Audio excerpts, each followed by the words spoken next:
Buenos días. Gracias por estar aquí. Supongo que muchas de las personas que se han reunido aquí, como suele pasar en todos los congresos, habrán dormido muy poco.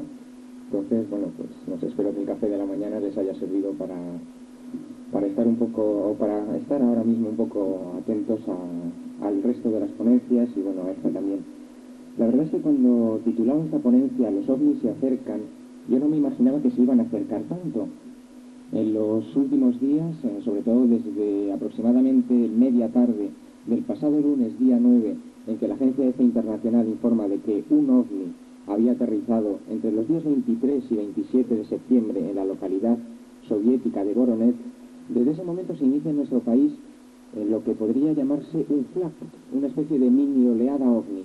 Y se inicia por varias razones. Si ustedes recuerdan, el sábado anterior a que se produjese ese avistamiento en Voronezh, se emite en televisión española Encuentros en la tercera fase, probablemente muchos de ustedes la ven, y eso ya parece inconscientemente que crea un clima propicio para lo que pueda venir.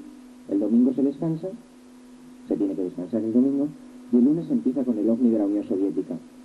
Algunos días después nos vamos enterando de unos hechos que sucedieron también por las fechas del ovni de Voronezh, como unos niños que ven en la localidad gaditana de Konil a dos seres extraterrestres, según las propias declaraciones de la prensa gaditana, que se les habían aparecido en una playa. Muy pocos días después llegan a nosotros casos de apariciones de ovnis, como la que ocurrió muy cerca de aquí, en San Carlos de la Rápita, en Tarragona, el pasado día 10, cuando una serie de personas observan sobre la línea del mar una luz blanca, grande, con una luz roja en su interior y otra verde. El caso es que aquel objeto es visto por personajes cualificados como un expatrón de un barco petrolero, que fue el que nos comunicó esto a nosotros, y que, nosotros lo comunicamos aquí. Es decir, que desde hace unos días el tema de los ovnis ha adquirido un auge importante, y este congreso también es parte de ello. No obstante, vamos a centrarnos en lo que es el tema de esta conferencia, que son los contactados. Todos los ponentes que vamos a ir saliendo por aquí, vamos a utilizar los mismos datos. El único problema es que llegamos a conclusiones distintas, los barajamos de distinta manera. A lo largo de estos 40 años que se llevan de investigación del fenómeno OVNI, hemos recogido ya la suficiente información como para poder enmarcarlo todo y poder empezar a jugar ya con los datos que tenemos. En los últimos años de los investigadores nos hemos preocupado más en verificar la existencia de los ovnis que en saber qué son y por qué están aquí. El decir que los ovnis existen, que son una realidad material, nos ha ocupado muchos años, demasiados. La evidencia del fenómeno OVNI es real. Hemos llegado, o tenemos que haber llegado ya a la conclusión de que el fenómeno OVNI es real. Es físico en numerosas ocasiones, como en este caso de Voronezh, en que deja huellas en el suelo y se comporta de manera inteligente. Pero lo verdaderamente importante es lo que hay detrás del fenómeno OVNI. Hoy por hoy, el tema de los ovnis es quizá lo menos importante. Las luces en el cielo, los, entre comillas, platillos volantes, ya están perdiendo su interés para los investigadores de avanzada. Y esto hay que tenerlo en cuenta, puesto que es precisamente los fenómenos que hay detrás de esas apariciones de ovnis lo que nos interesan. Antonio Rivera nos introducía en el mundo de los abducidos. Hemos visto a numerosas personas ya que nos han hablado de sus propias experiencias con los contactados. Habrá más que nos introduzcan, tanto desde el punto de vista de la propia experiencia personal como desde el punto de vista de la teoría en este asunto, y son estos temas los que deben de acaparar toda nuestra atención. De hecho, ese verificar la existencia de los ovnis, al único que ha conducido es a alejar a los testigos de los propios investigadores, puesto que se sentían como conejillos de indias, diciendo, pero bueno, yo he visto esto, a mí este señor no me tiene que decir que yo no lo he visto. Y así se producía un alejamiento que ha sido continuo hasta nuestros días. Luego también se pierde la fe en el investigador, y esto llega a preocupar a muchísimas personas, puesto que ya parece ser que los ovnis no se ven. No es que no se vean, los ovnis se continúan viendo, y sobre todo en esta vertiente mediterránea en la que nos encontramos.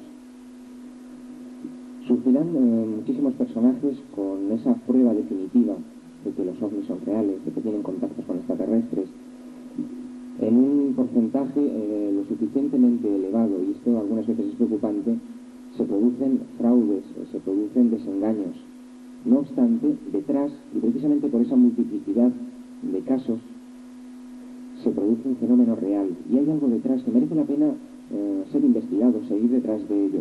Yo comencé con el tema de la investigación de los contactados en 1987, y a partir de ese momento me di cuenta cómo un fenómeno que había permanecido prácticamente en la ignorancia a partir de 1982, en que algunos grupos de contacto, como Misión Rama, que ustedes tendrán aquí a Sixto Paz, que les hablará ampliamente de ello, parece ser que pierden el auge que habían tenido desde su aparición en el año 1974. A partir de este año de 1987 se relanza esta cuestión.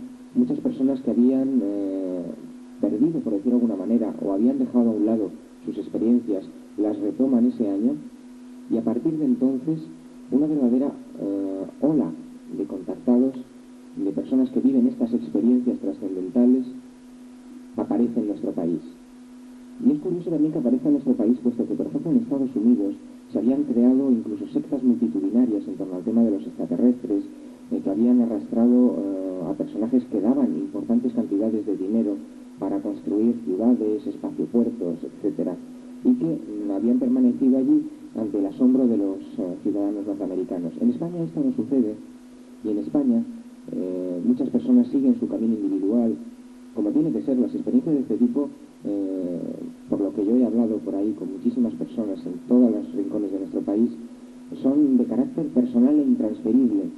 Yo admiro verdaderamente el valor que tuvieron ayer Jorge Álvarez de la Cuesta, Francisco Padrón o José Fabregat para contar sus experiencias, puesto que es un verdadero desafío a la propia persona. Es una cosa que han vivido ellos y que por muchas palabras que tengan y con mucha facilidad de palabra que posean, no nos van a poder transmitir lo que están viviendo por detrás, y nos podemos hacer una imagen errónea de estas vivencias. No obstante, considero que esta gran proliferación de contactados en nuestro país, básicamente, no puede responder todo, y es una cuestión que yo me planteo de una manera un poco lógica, a visitas extraterrestres. Es decir, desde aproximadamente el año 1974 al 82 habría como unos 300, más o menos, 350 personas que tendrían experiencias, que dirían que tenían experiencias con extraterrestres. Desde 1987 hasta ahora, 1989, ese número se ha multiplicado por lo menos por 3 o por 4.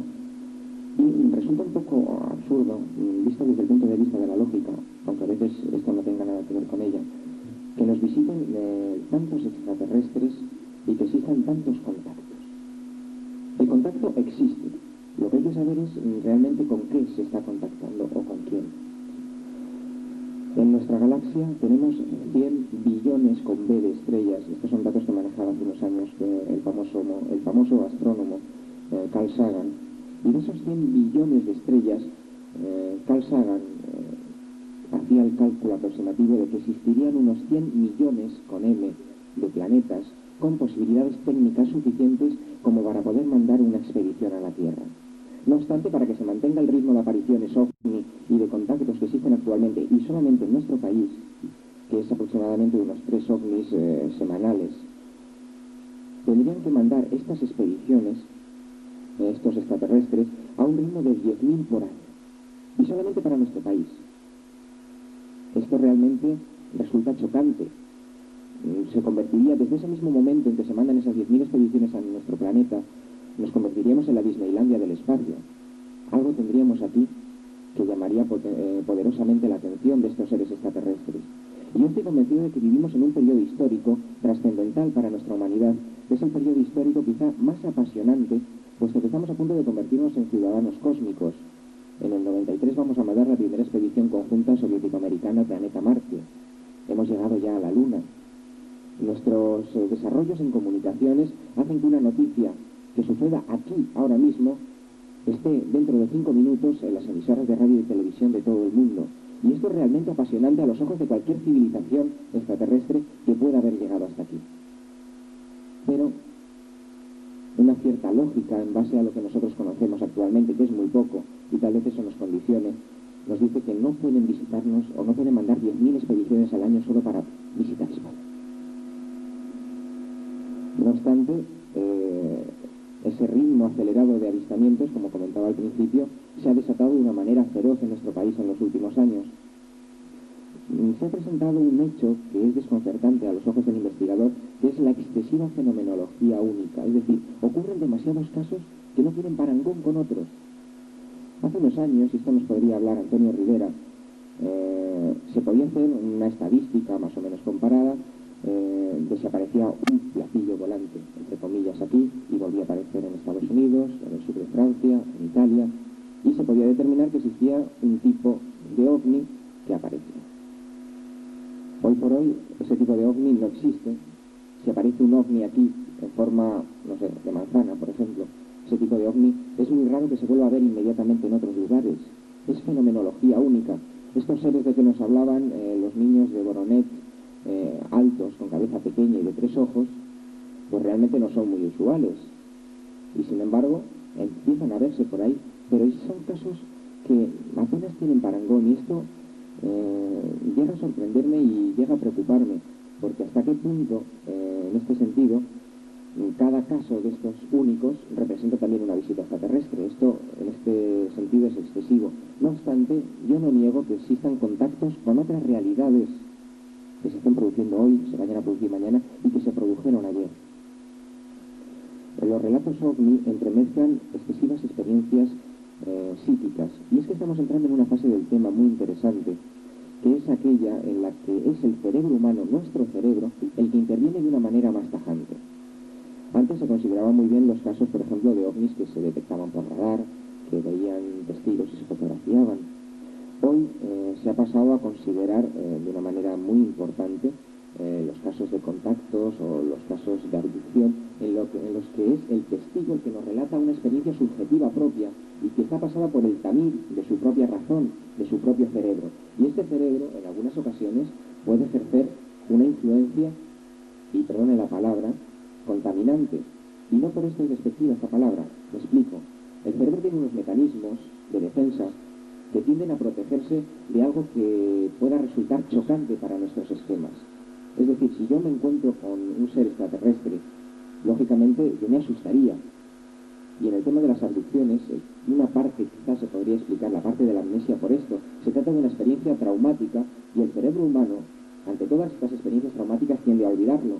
En cualquier accidente de tráfico un poco violento, en numerosas ocasiones ustedes se habrán dado cuenta de que la persona que ha sufrido este accidente pierde temporal o totalmente ese trozo de memoria consciente de ese hecho. ¿Por qué? Porque es un hecho traumático que se tiende a olvidar. Luego existen muchísimos fenómenos que se realizan a través del cerebro, los mensajes telepáticos, el propio síndrome de dormitorio, aquellos extraterrestres que aparecerían dentro de los dormitorios, de las habitaciones de numerosos testigos. Esta es la oleada que hay actualmente en Estados Unidos de estas abducciones, y que en muchos casos, no en todos, porque hay algunos en que se deja entrever algún tipo de experiencia sensible, de experiencia que queda allí fija, se podría explicar por psicopatologías. No obstante, comienza a ser el asunto preocupante. Según Larry Collins, en una entrevista que le realizaban recientemente para un rotativo madrileño, porque él está presentando ahora mismo en España un libro que se llama El laberinto, y que trata sobre el gobierno oculto, sobre la guerra paranormal, etc., decía que la CIA y la KGB llevan 40 años, y la CIA se fundó en 1947, investigando y tratando de manipular las mentes de las personas. Y esto lo dice un ex agente de la CIA, que ha estado trabajando para proyectos de este tipo. Claro, el asunto todavía se hace más complejo, porque aparte entonces de esas supuestas inteligencias extraterrestres, que yo consideraría de momento que las aceptemos momentáneamente para seguir con nuestro trabajo, existiría también la influencia de otra serie de personajes que estarían realmente trabajando sobre nosotros. Así, el fenómeno de los platillos volantes se transformaría progresivamente y se convertiría en fenómenos de experiencias más cercanas. El fenómeno contacto, por ejemplo, se presentaría como algo puramente emocional. El contactado siente que su contacto generalmente, en muchas ocasiones, es casi en un solo sentido, es decir, ellos reciben esta documentación, esta información por parte de los guías, de los extraterrestres, y que algunas ocasiones incluso resulta difícil un diálogo o una conversación con ellos. No quiero generalizar porque cada caso realmente es único y tiene sus particularidades, pero no obstante, una cosa que es realmente abrumadora es que en los últimos años, echando un vistazo parcial a todo lo que es el tema de los contactados a lo largo del mundo y también en España, nos estamos dando cuenta de que sean quienes sean estas personas que están emitiendo esta información, la cantidad de información que están emitiendo es abrumadora. Existen decenas y decenas de libros, sobre todo en Estados Unidos, de contactados que reflejan ahí los mensajes que reciben. Existen centenares y centenares de boletines que reflejan estos mensajes de muy diversa índole y que dan todo tipo de información, sea de carácter pseudo-religioso, sea de carácter científico-técnico, sea del carácter que sea. Y esta información, yo tiendo a pensar que no toda es producto de la imaginación o del subconsciente de estas personas, que tiene que haber algo, un impulso, un estímulo externo que esté influyendo sobre estas personas. Luego, además, nos encontramos con que el fenómeno paranormal, hechos insólitos, rodean el asunto de los contactados. Cuando veamos las diapositivas les explicaré algunos casos en los que aparentemente se trataba de fraudes o de hechos que no concordaban con una realidad tangible y que, sin embargo, a pesar de ello, existían fenómenos paranormales alrededor. Les voy a contar un caso que a mí me sorprendió mucho cuando me lo contó su propio testigo y que realmente podría ser un exponente de esto que digo. Sobre los años 60, en un café madrileño, el Café Lyon, se reunía allí un curioso personaje del que hablaremos, del que verán ustedes fotografías, llamado Fernando Sesma, que arrastraba a muchas personas a todos los martes por la tarde a ese sótano, y allí se leían mensajes que se recibían por correo por parte de extraterrestres, bien sean del planeta Hummo, muchos de ustedes habrán oído hablar de él, o bien sea a través de otro personaje más pintoresco todavía que se llamaba Salián. Pues bien, allí a aquellas reuniones acudía un doctor madrileño, el doctor Juan Aguirre, y este me estuvo contando en su totalidad el fenómeno de Saliano, y me contaba también, así como otras personas que habían asistido a aquellas reuniones, que cuando muere Fernando Sesma, que es el que recibía estos mensajes con muchos colores, una caligrafía muy extraña, que después de morir Fernando Sesma, aparece un matrimonio que había asistido muchas veces a aquellas reuniones, que reconoce que muchos de los mensajes de Saliano los habían inventado ellos. Y no obstante, ocurrieron una serie de hechos que no se pueden explicar por el reconocimiento de este fraude. Un día va Juan Aguirre con sus 600, pues sería el año 60 y tantos, por el medio del Paseo de la Castellana, en Madrid, y de repente, sobre su parabrisas, caen una especie, él lo definió como globos de agua, no lo sabe decir bien, caen sobre su parabrisas una especie de globos de agua formando una S. El caso es que cuando él regresa a casa, él, se encuentra sorprendido porque evidentemente en medio del Paseo de la Castellana no había ningún señor tirando globos, ni tirando agua. Y cuando regresa a su casa recibe la llamada de Isabel Nido, otra de las personas que estaban y que acudían con muchísima frecuencia a aquellas reuniones, y le dice: ¿Qué te ha hecho Saliano hoy? Aguirre no lo había comentado ni con su mujer aquello, que le parecía absurdo. Y se mostró realmente sorprendido y dice: no me ha hecho nada. Dice: no mientas, le dice Isabel Nido. Dice: Saliano te ha dibujado hoy la firma en tu coche. ¿Y tú cómo lo sabes? Pues resulta que Isabel Nido había recibido una llamada de Saliano, un personaje que además hablaba de una manera muy peculiar. Decían las personas que habían recibido alguna de sus llamadas telefónicas que era algo así como un Mussolini hablando por teléfono. ¡Ay, he firmado en el coche de Juan Aguirre con mi firma, la S de Saliano! Y aquello realmente dejó al doctor Aguirre estupefacto. Otra serie de hechos paranormales envolverían la trayectoria de este caso de contacto y verificarían la hipótesis de que este fenómeno está directamente relacionado en muchas ocasiones, aparte del estímulo externo, que podría ser un contacto real con otras entidades. Aparte de ese estímulo externo, también existe un fenómeno psíquico detrás importante, muy importante. Aparte de esos mensajes telepáticos, por ejemplo, Gordon Creighton, en el último número de la Flying Saucer Review, escribía un pequeño articulito en el que hablaba de un síndrome que se llamaba el síndrome, bueno, de cuando la cabeza estalla.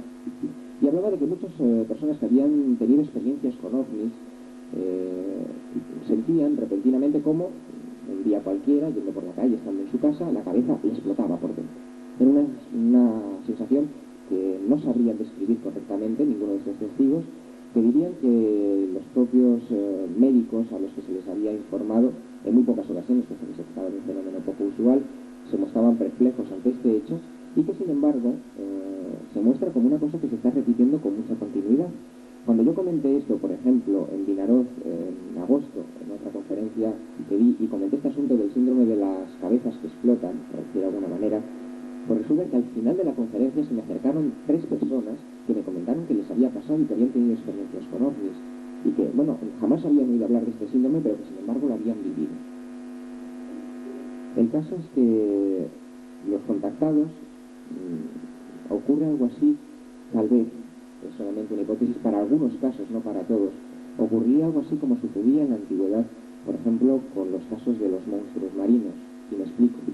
Cuando unos marineros en el siglo XVI, en el siglo XV, veían una serpiente de mar pasando por debajo de su barco, cuando ellos regresaban a tierra, contaban que habían visto un gigantesco dragón de 19 cabezas que había intentado comerles el barco. Era una exageración, pero sin embargo era algo en base a algo real que ellos habían visto. Y aquello pasaba a la historia sin más.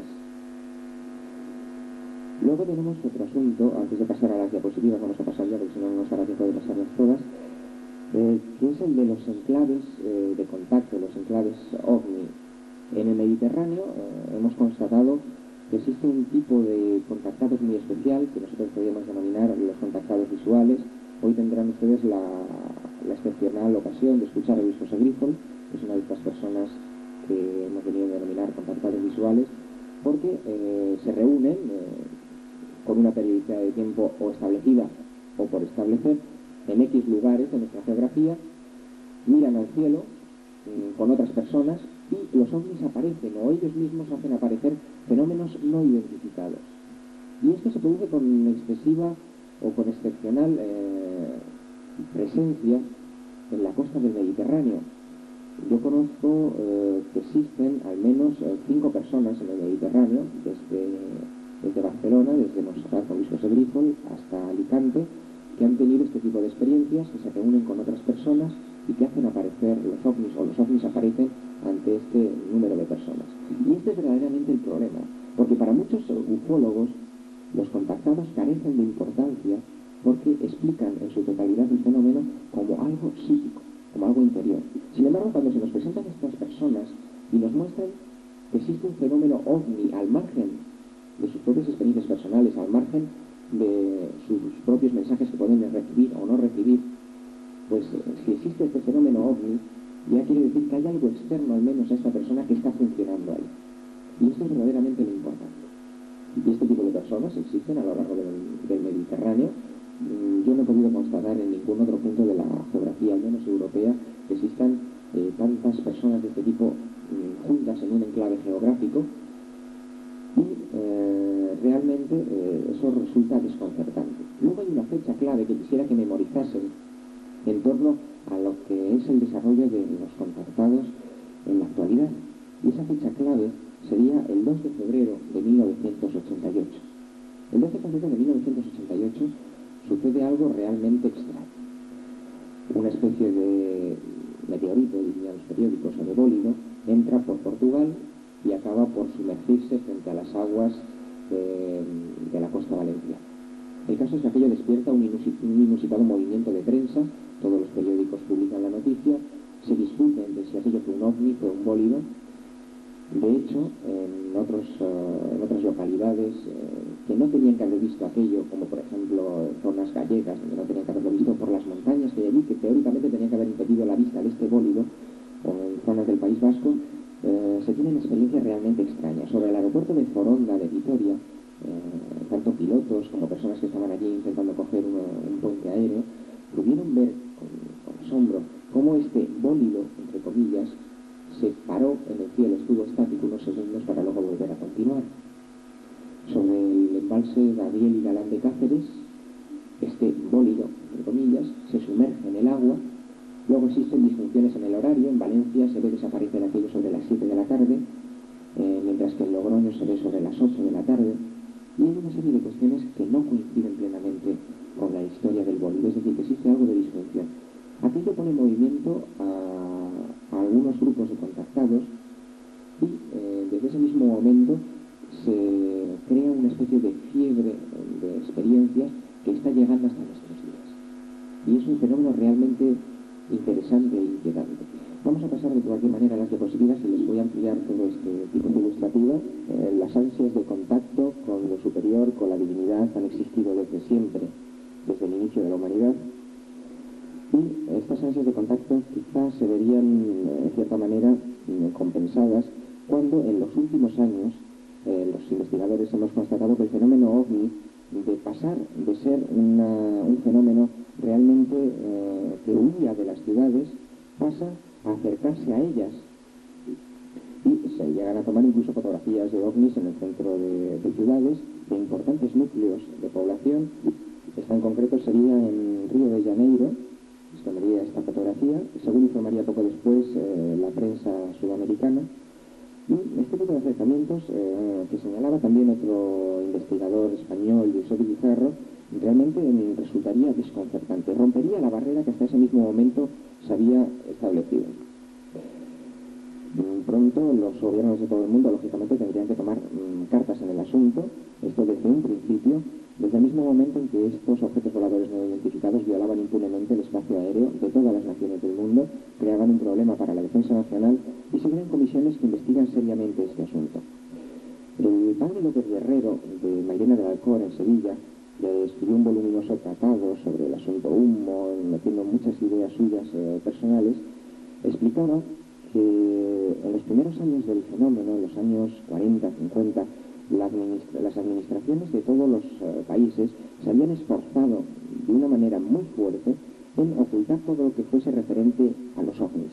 Hasta tal punto, el presidente Truman, por ejemplo, habría apretado las clavijas de las personas que en ese momento estaban oyendo hablar de platillos volantes, que hoy en día todavía seguimos pensando que los ovnis, a nivel general, no ustedes por supuesto, son materia de chiste. Poco después, al ver que los esfuerzos de estas administraciones serían infructuosos, y esto es una idea, repito, del padre López Guerrero, diría que, bueno, que la administración potenciaría precisamente los contactos, las abducciones, todo este tipo de fenomenología para desacreditar el tema de los ovnis. Que en base a una serie de experiencias, estas administraciones, estos gobiernos, potenciarían todavía más esto, dando paso a todavía experiencias alucinantes, increíbles, y que irían precisamente en detrimento de la seriedad del asunto ovni. Esta fotografía, por ejemplo, fue tomada en 1952 sobre el Capitolio de Washington, en los Estados Unidos. Muchos dirían que se trataría de los reflejos de las luces que hay abajo del Capitolio. Sin embargo, aquella noche se detectó una inusual actividad de radar en la que objetos voladores no identificados estaban sobrevolando esta zona prohibida. Una evidencia más de que el tema era preocupante desde el mismo momento en que se violaban zonas, entre comillas, sagradas como estas. Desde ese mismo momento el tema de los contactos empieza a aparecer. Es en 1952 cuando este señor, George Adamski, dice establecer un contacto. Anteriormente, este astrónomo aficionado había observado desde Monte Palomar, en California, en el año 1948, el paso de hasta 138 ovnis, decía él en uno de sus libros, por delante de su telescopio. Y después a él se le ocurriría la brillante idea de intentar tomar fotografías y tomar contacto con los seres que tripulaban aquellos platillos volantes. De hecho, George Adamski inicia toda una era dentro de la ufología. Sus fotografías se divulgarían en todo el mundo. Este sería Orton, el personaje que descendió el 20 de noviembre de 1972 de una nave que decía este propio ser que venía de Venus, y que, bueno, le contaría, incluso le facilitaría la posibilidad de viajar a una de las naves nodriza más adelante que estaría orbitando en torno a la Tierra. Las experiencias de George Adamski desatan una verdadera furia de contactos en Estados Unidos. Aparecerían después otros personajes que reivindicarían ese contacto y hasta hoy ido realmente evolucionando, es decir, de estos típicos platillos volantes hemos pasado a otras manifestaciones más de carácter energético. Esta, por ejemplo, fue una de las últimas fotografías de Adamski, en que pertenece realmente a una filmación de un ovni que se paseó por su casa poco antes de que él falleciese. De hecho, en torno a la persona de George Adamski existe toda una leyenda que nos habla de que él, por ejemplo, habló con el Papa Juan XXIII, estuvo en el Vaticano hablando con él, estaría hablando con una serie de monarcas europeos en alguna de sus giras, y que en todos ellos estarían interesados por esta historia del primer hombre contacto. Bueno, está salido al revés, perdonen, pero muy deprisa la colocación. El libro sería su primer libro, justo junto con el periodista Desmond Leslie, Los platillos volantes han aterrizado. Y después aparecerían otra serie de personajes como Howard Menger, que también reclamarían el contacto con seres venusianos, que incluso llegarían a decir que habían estado en las bases lunares que tenían estos seres. Esta es una fotografía de una de las bases lunares tomada a través de la escotilla de uno de los ovnis. Claro, todo esto hay que tomarlo con muchísima prudencia. Perdón, también los libros me han salido todos al revés. Aparecerían en ese mismo momento una serie de boletines, de libros, de revistas que inundarían el mercado americano, después inundarían el mercado europeo. Y, bueno, también me ha salido al revés. Y el tema llegaría a ser de tal importancia, por ejemplo, en el cono suramericano, que aparecerían carteles como este, bueno, que dirían bienvenidos seres del espacio, bienvenidos extraterrestres, como dando realmente por hecho que, bueno, que allí efectivamente se producían numerosos avistamientos. Existen ciertos enclaves ovni a lo largo de toda la geografía mundial donde este tipo de experiencias realmente es sobrecogedora por su multitud. Por ejemplo, en el Cerro Uritorco, en Argentina, aparecerían estos ovnis con muchísima frecuencia, incluso llegarían a dejar grandes extensiones de terreno quemadas. Realmente son pocas las fotografías y pocos las noticias que han llegado hasta nosotros. Existirían otros lugares, como Montserrat, por las experiencias de Luis José Grifol, por las experiencias de otras personas ajenas a Luis José Grifol que hayan vivido también experiencias con ovnis. Y otros lugares del mundo, por ejemplo las Islas Canarias, esto nos podría haber hablado también Francisco Padrón, donde existen, bueno, numerosos lugares, la playa de la Tejita, por ejemplo, ya, vamos, mítica en este tipo de cuestiones, que parece ser que atraerían en cierta manera la presencia de estos no identificados. Bueno, también ha salido de lado. Aparecerían, yo les invito a que se vayan cambiando de posición. Aparecerían entonces con cierta periodicidad fotografías espectaculares de ovnis. Por ejemplo, esta fue tomada por un sargento norteamericano llamado Paul Villa, cerca de la localidad de Albuquerque, Nuevo México, que tomaría una serie de fotografías realmente impresionantes. Está al revés también. Y esta ya no sé ni cómo está, pero bueno, ustedes se la imaginan.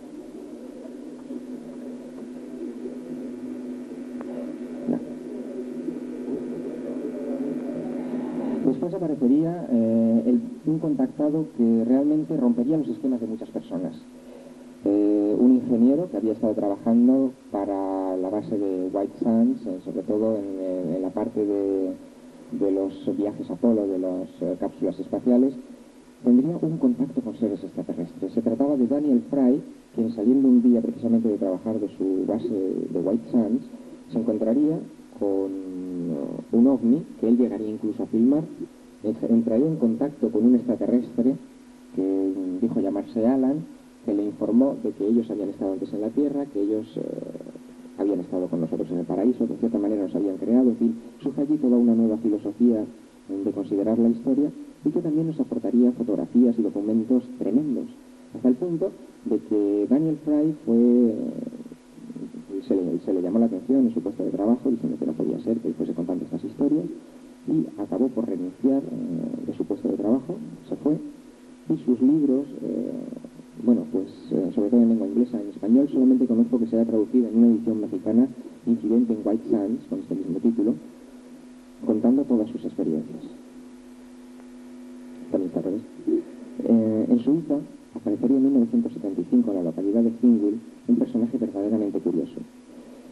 Un granjero suizo, manco, digo lo de manco porque hay algunas fotografías que realmente son aparatosas para tomar una persona con una sola mano, empezaría procedía a reunirse con seres de las Pléyades, según él. De repente los vecinos de Hinwil, la localidad donde él vivía, veían con estupefacción como Billy Meyer, Edward Billy Meyer, cogía su ciclomotor, su ruidoso ciclomotor, cruzaba las calles de esa pequeña localidad y se introducía en los bosques. Permanecía allí varias horas y después volvía. Nadie sabía a qué iba. Es más, llegaron incluso a sospechar de que este hombre, bueno, pues traficase con drogas o hiciese alguna cosa extraña, y de repente, un buen día, cierto número de revistas alemanas se hacen eco de la noticia, publican sus fotografías, las fotografías dan inmediatamente la vuelta al mundo y aparecería uno de los contactados más espectaculares de los últimos tiempos por sus fotografías. Esta estaba bien. Esta también.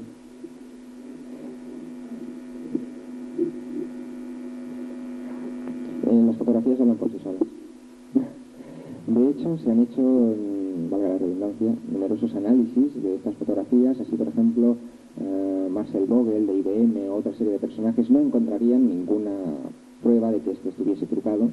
Harían alguna serie de análisis, incluso pasando por ordenador, informatizando estas imágenes para ver si se trataba de maquetas, si había disfunción en el grángulo de las fotografías, etc.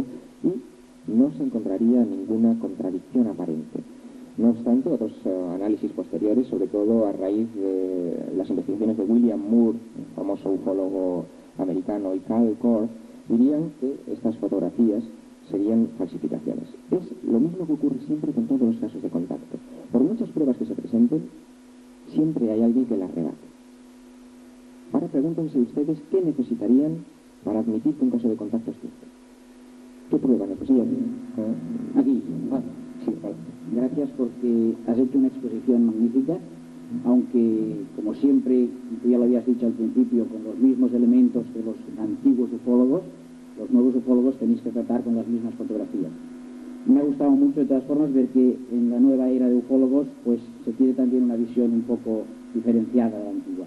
Sin embargo, por buscar un poco de controversia, has hecho una manifestación respecto a que difícilmente sería posible que viniesen tantos, que nos visitasen con una cantidad tan grande de gente del espacio exterior, a tenor de la cantidad de avistamientos que se dicen tener.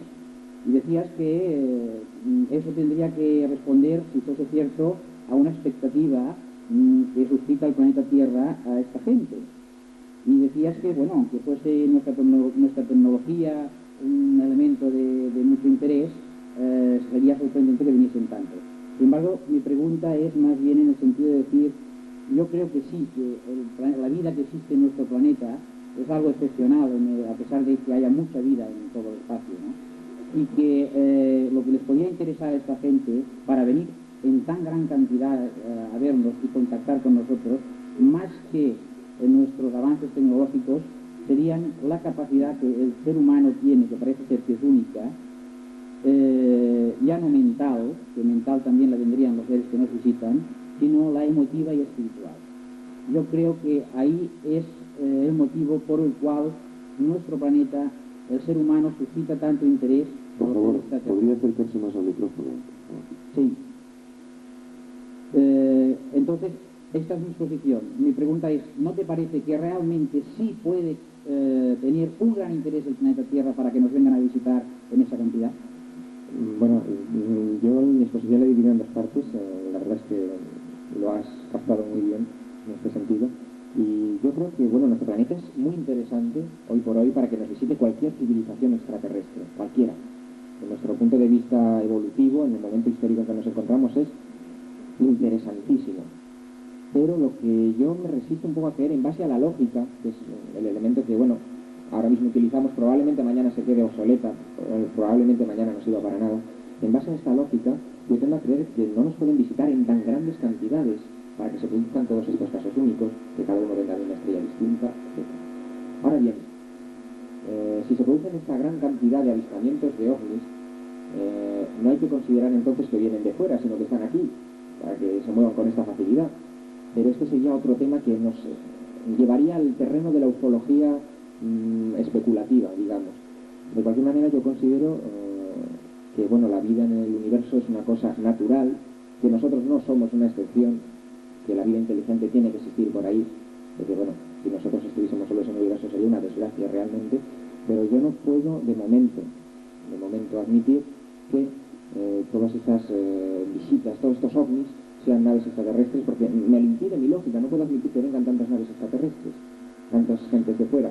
No obstante, no me quiero poner en plan científico, porque en muchas partes de este controvertidísimo asunto, la ciencia no tiene herramientas suficientes, no tiene los medios para opinar sobre este asunto, y sin embargo se pronuncia. Hay otras partes que sí que puede pronunciarse, pero siempre parcialmente. Hasta aquí la conferencia de Javier Serra. Un aplauso para él. Gracias.